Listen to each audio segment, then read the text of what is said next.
अभिषेक जी, एक बार फिर आए हैं हम आपके पास बिहार इलेक्शन चुनाव को लेकर, बिहार इलेक्शंस को लेकर। और अब की बार जो चुनाव है 28 अक्टूबर, 3 नवंबर, 7 नवंबर और उसके जो परिणाम आएंगे या जिस दिन काउंटिंग शुरू होगी वो 10 नवंबर।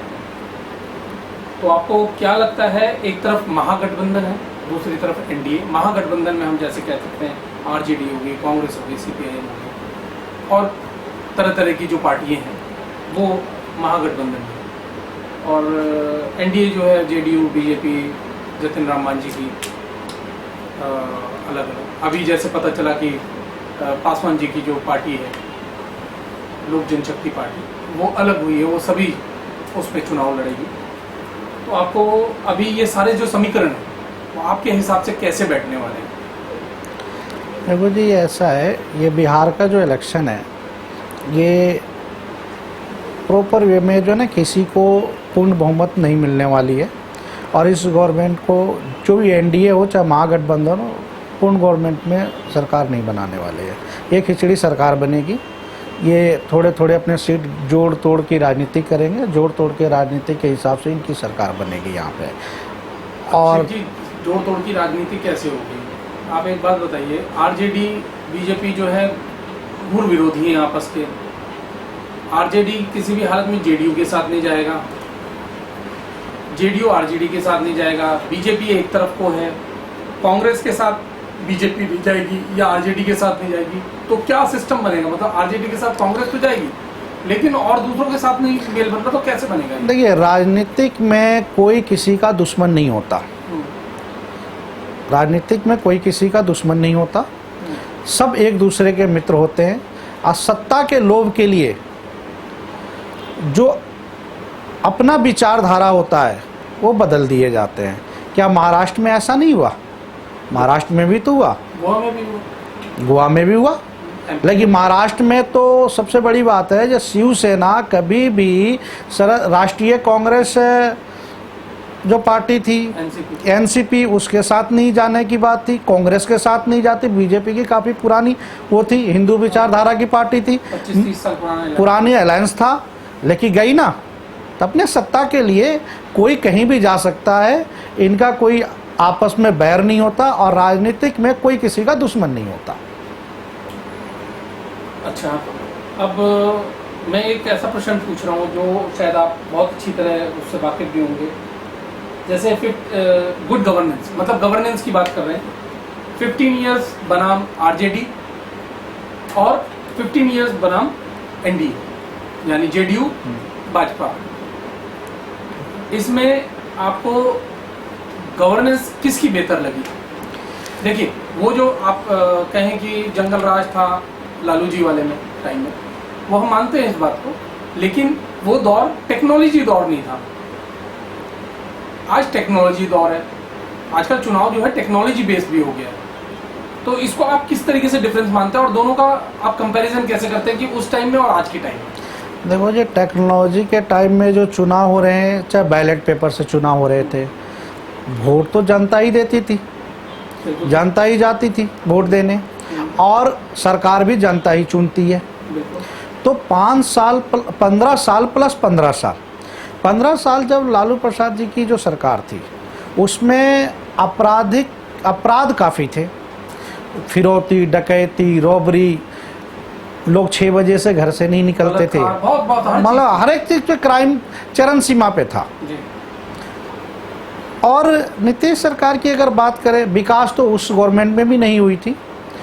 और नीतीश जी की बात करें तो शुरू के 5 साल में ये आपराधिक छवि के लोगों पे नकेल कसी थी इन्होंने और अपराध कम भी हुए थे।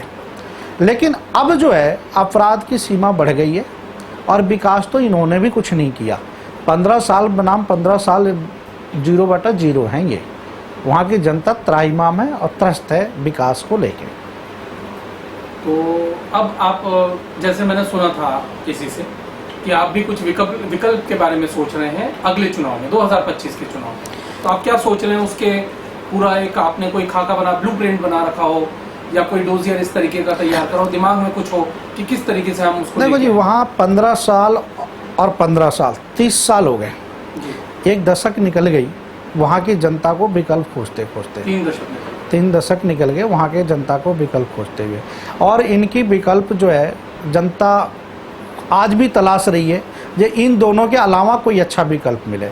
तो हमने जो सर्वे करी थी तो इस बार तो हम अपनी पार्टी नहीं खड़ा कर पाए क्योंकि हम सर्वे में थे और ये छोटे छोटे जो दल हैं काफ़ी जो अपने को आगे आए हैं, तो जनता इनको भी VIP हो गई, समता हो गई, आपको पप्पू यादव की जन अधिकार पार्टी हो गई, हम पार्टी हो गई, तो ये सारी पार्टियां आई हुई है।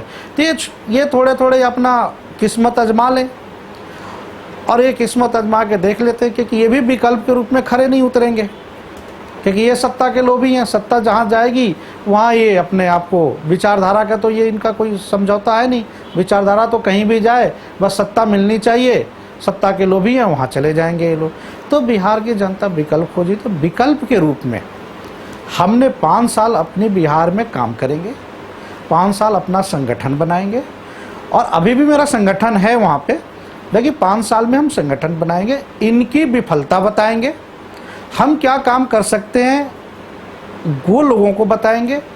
और जो हमारे संगठन के लोग होंगे वो सबसे ज़्यादा युवा वर्ग होंगी, एजुकेटेड वर्ग होंगे, वो आएंगे और आगे बढ़ के हम ब्लूप्रिंट तैयार करेंगे इसका और एक नया बिहार,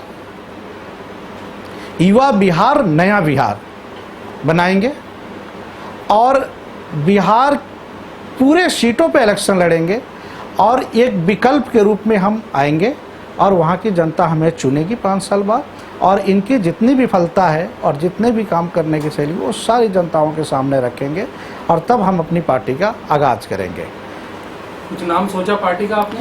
देखिए पार्टी का मेरा आत्मचेतना पार्टी है हमारी, जो अभी रजिस्टर्ड नहीं है, रजिस्टर्ड हो रही है, ठीक है। रजिस्टर्ड होने के बाद हम फील्ड में उतरेंगे और एक अच्छा विकल्प देंगे बिहार के लिए और आगे देखते हैं राजनीतिक में अच्छा नहीं, ऐसा तो नहीं कि आत्मचेतना पार्टी जो है वो भी और आम पार्टियों की तरह हो जाए जहां पर अंगूठा छाप मिनिस्टर्स हैं, MLAs हैं, हर तरीके के, मतलब उस तरीके के लोग जो नहीं होने चाहिए। आज जिस तरीके की पार्टी होनी चाहिए, आप उसका कुछ रूपरेखा कैसा सोचते हैं? देखिए आत्मचेतना जो पार्टी होगी वो अभी तक जितनी राजनीतिक पार्टी आई है उससे बिल्कुल अलग होगी और डिफरेंट होगी। हमारी पार्टी में 12वीं से लेके ज्वाइनिंग जो हमारा पदाधिकारी भी बनेगा हमारी पार्टी का, वो कम से कम 12वीं पास होगा। अगर ब्लॉक लेवल पे भी अगर उसको पद देते हैं तो 12वीं पास होगा कम से कम। उसके बाद जिस तरीके से एजुकेशंस होंगे हमारे पार्टी के कार्यकर्ता के, उस तरीके से हम उसे पद देंगे।